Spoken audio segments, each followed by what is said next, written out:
Hello guys, so this is not a magic review. This is, however, me teaching you a trick that's sort of like another trick that was recently put out on the market.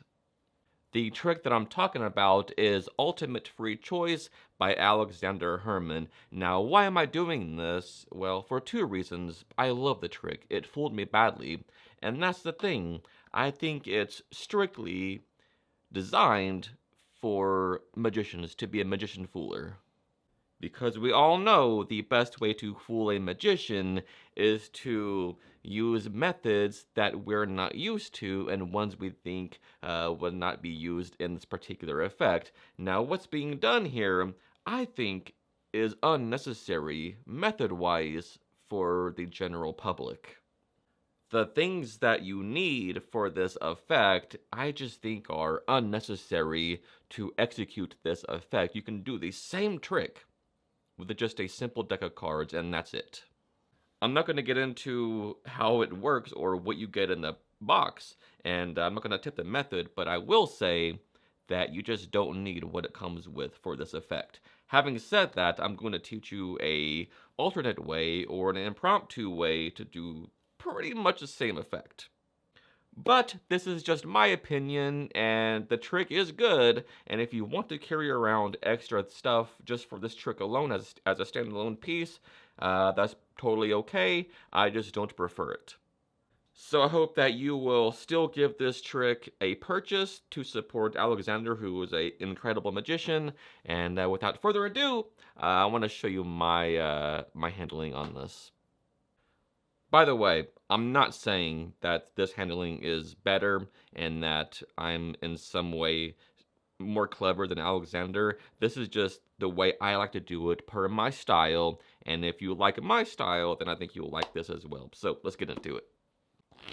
Alright, so what I'll do here is demonstrate the effect and show you exactly what the audience sees and experiences in this trick, okay? So the presentation would go like this, and by the way, after I do that, I'll teach you exactly what's going on here. So the presentation is like this. So check this out. Most of the time, things that happen to us, at least cool things, are totally random, and it's coincidence. It happens by chance. But sometimes when you're in the right place at the right time, something incredible could happen. And I'm always prepared for those moments. And so right now, I think is one of those times. And just to be prepared, I have something incredible right here in my right pocket. All right. So I'll show you that in a minute if this works. Okay. But I have a feeling that it will. All right, so let's create some sort of chaos and randomness in the deck. So would you please cut about half the deck over to here, and they do that. Maybe something like this.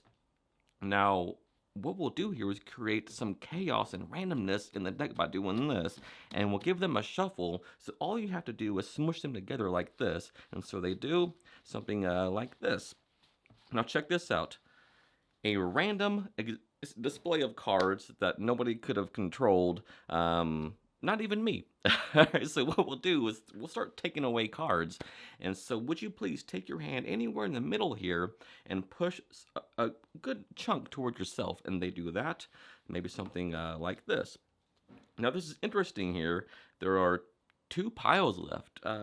Which one? Maybe they go for these right here. All right, we'll turn these face up along with their other cards they wanted to eliminate. Now look, there's a few left, and what I'll do here is start putting cards into my hand, and as I do this, you can say stop anytime. Stop right here. That could have been anywhere. We'll turn these face up as well. Now, how many cards would you think is here? Plus the ones that you stopped on. Well, I'd say about 51 cards, right? Minus one card that we got to from your choices that were completely free and fair. Now, remember I told you there was something incredible here in my right pocket. No sneaky moves. I'll take that out. And it's a card, which happens to be the Jack of Spades. Oh, I'm sorry, the Jack of Diamonds. Now, we could go through and see if the Jack of Diamonds is in this deck, but I think it would be easier if we just checked this card. I don't want to touch it. You turn it over, and they do, and it's the Jack of Diamonds. All right, ladies and gentlemen. So what you'll need for this is a deck of cards and one card from a different deck that you put in your pocket. And this card, this force card, will start out on top of the deck, the Jack of Diamonds here, and this will go into your pocket. Okay, so in my case, my right pocket. I'll just keep that there so we can just put it there for handiness sake. All right, so in the ultimate free choice trick, he says that he has a card in his pocket. And I think that just from the get go, he's setting himself up for not a big surprise because the audience knows that there is going to be a card in his pocket at the end that's going to match whatever this thing is that they're doing. And I don't like to say that I have a card in my pocket. I just say I have something incredible in my pocket. They have no idea what it even is. They don't know that it's a card.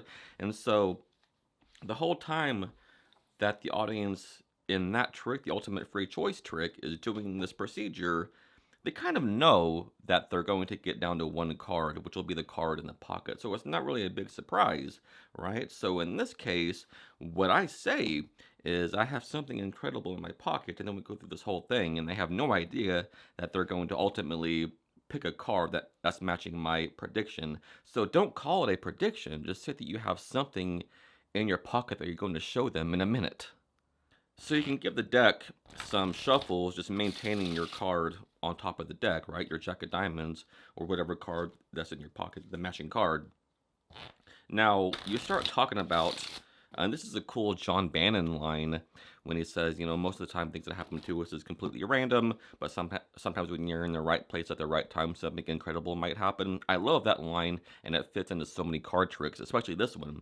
All right, so having said that, what you'll do here is say, then you go to your pocket thing, so you have something incredible in your pocket that you'll show them in a minute, okay? Don't call it a card.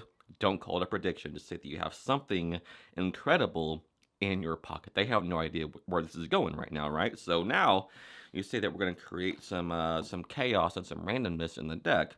And here what you're going to do is the your remote Rosetta shuffle, in which they feel like they shuffle the deck, but really the Jack of Diamonds or your Force card stays on top of the deck. I'll leave it face up for this. So what you do is you have them cut about half the cards over to here. Now you do these Rosetta spins like this, and you ask them to push them in. But what's going to happen here is you will push them in first. Okay, so as you're saying, do me a favor, just push them in like this. Yeah. And all you're doing here is making sure that when you're doing this instruction, that the Jack of Diamonds goes on top. Okay, so you're saying push them in like this. Yeah, all the way. And they square these up, and the Jack of Diamonds remains on top. So once again, through that gesture and that instruction or that demonstration of telling them what to do, you're actually controlling that so it's always on top. So once again, they cut like this, and you do your Rosettas like this. You want to make sure that all the cards are spun around, not just the top ones here. You want to really make sure, apply pressure, that all the cards are in this Rosetta shape, okay? So sometimes the bottom cards will stay squared, but you really want to make sure that even the bottom ones get spun around like this, okay? So now, as you're saying, you physically do this as you're talking. You say, look, just push them in like this, yeah. And just make sure that goes on top, and they'll finish by doing this. And there's no way more cards will get on top of that Jack as they push them in, okay? So now we're like this. And now what you do is you say, look, now you'd have to agree that this is pretty random. And I love this display because it looks so chaotic and random, and it looks like nobody can control anything. And I love this display. So don't square the deck up, just keep them how they are and spread them like this because it looks so good and chaotic. So you say to them, look, take your hand and place it anywhere in the middle here and push some cards toward yourself. And they do that. They'll do something like this. Now, it'll happen to where there's going to be two piles left, right? And you take advantage of that with Magician's Choice. So you say, interesting here, there's two piles left. Which one? And you don't say pick one. You don't say which one do you want. You simply say those two words only. Which one? Two keywords only. You say, there's two piles left. Which one? And here, no matter what they say, you always turn these face up and put them over to here. So if they say these, perfect, we'll use these and we'll just get rid of the rest. All right. But if they say these, all right, you say, all right, well, put those there too. All right, so it's whatever they say, you just interpret it as what was supposed to happen, right? So a simple magician's choice here. So let's say in this case they pick these. Perfect. We'll use these and we'll get rid of these as well, like this. We don't need all those other cards here. Now look, now you say, there's a few cards left here, and what I'll do here is start putting cards into my hand, and as I do this, just say stop anytime. And look at what I've done here. It's a small touch, but I think it adds to it. Right now, they're spread how they're supposed to be, but if you do this, simply reverse spread them and start doing the pickup of the cards, they're going to be reverse spread, so it kind of looks like that this is the middle, right? Like you're taking cards from that middle portion almost. I think it's a small touch, but I think it adds to it. All right, so you're doing this, and they'll say stop sometime, and when they do, you stop and you put the rest of these on top of there, and you say that's a lot of cards. How many cards would you think that is? And then as you're looking at these cards, that's perfect misdirection to do the move. And the move is simply taking the bottom card off and acting like it's the card that they stopped on, okay? It's kind of like similar to a bottom deal, but it's mostly related to a push off like an Elmsley count, okay? So as you're looking at these, this is all you're doing here. You say, I don't know, 48 cards, blah, blah, blah. All you're doing, you're going to squeeze the side of the packet here like an Elmsley count, and it's simply block push over all the cards above that bottom card and take them like this. You're just holding onto that one single bottom card, all right, which was originally the top card. All right, so as they're talking, you say, look, how many as you're talking and they're looking at these, you say, how many cards would you say that is there, including these? That's all the cards besides this one card. And that move is totally camouflaged and invisible anyway because of your angle of your hands here. But there's also misdirection because they're looking at these cards. And look how good this is. You're here, and this is completely invisible, right? It just simply looks like you took that card off. But really, it's the bottom card. So once again, you're here. As you're looking at these cards and as you're talking, how many cards would you say this is? Blah, blah, blah. Just turn your body so your deck holding hand is, the back of it is facing them, sort of tilted down so they can't even see the cards at all. All you're doing here is doing this and moving forward and just drop that bottom card. So exposed view, this is what's happening. All right, you just drop it, you take it and drop it. At the same time, you turn these, revolve these face up into your hand like this. All right, so like this, slow motion once again. The Elmsley count sort of move here. Drop it immediately, turn these up, revolve these up, and start putting these on there as well. But from this side, it's totally invisible, right? So you're like this. How many cards do you say that is? Blah, blah, blah. Plus all these. That's the whole deck minus one card. And then you go into your thing. There's one incredible thing in my pocket, which happens to be a card. It's the Jack of Diamonds. Now, we could go through and check and see if the Jack of Diamonds is in here, but it'd be a lot easier if we just looked at that card, the one that you wanted to stop on, after all those free choices. And you say, I don't want to turn it over. I'm too scared. You do it. All right, so just create some suspense and some drama, and they turn it over, and it's the Jack of Diamonds. Now, I don't like the revelation where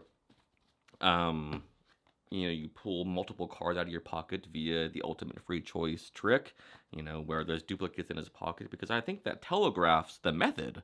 I mean, if he had all those duplicates in his pocket, I think it's easy to assume and safe to say that maybe he had also duplicates in the deck, or maybe he could have switched it out for one of those dupes in his pocket. It's very easy to backtrack if you think about it using that that funny display. So just having this one card and nothing else in your pocket, I think, is a stronger ending, in my opinion. Just my opinion. But and by the way, that funny revelation is an Ed Marlowe idea. So credit to Marlowe for that humorous revelation. I don't think he got credit for that in this tutorial, but here it is right here. So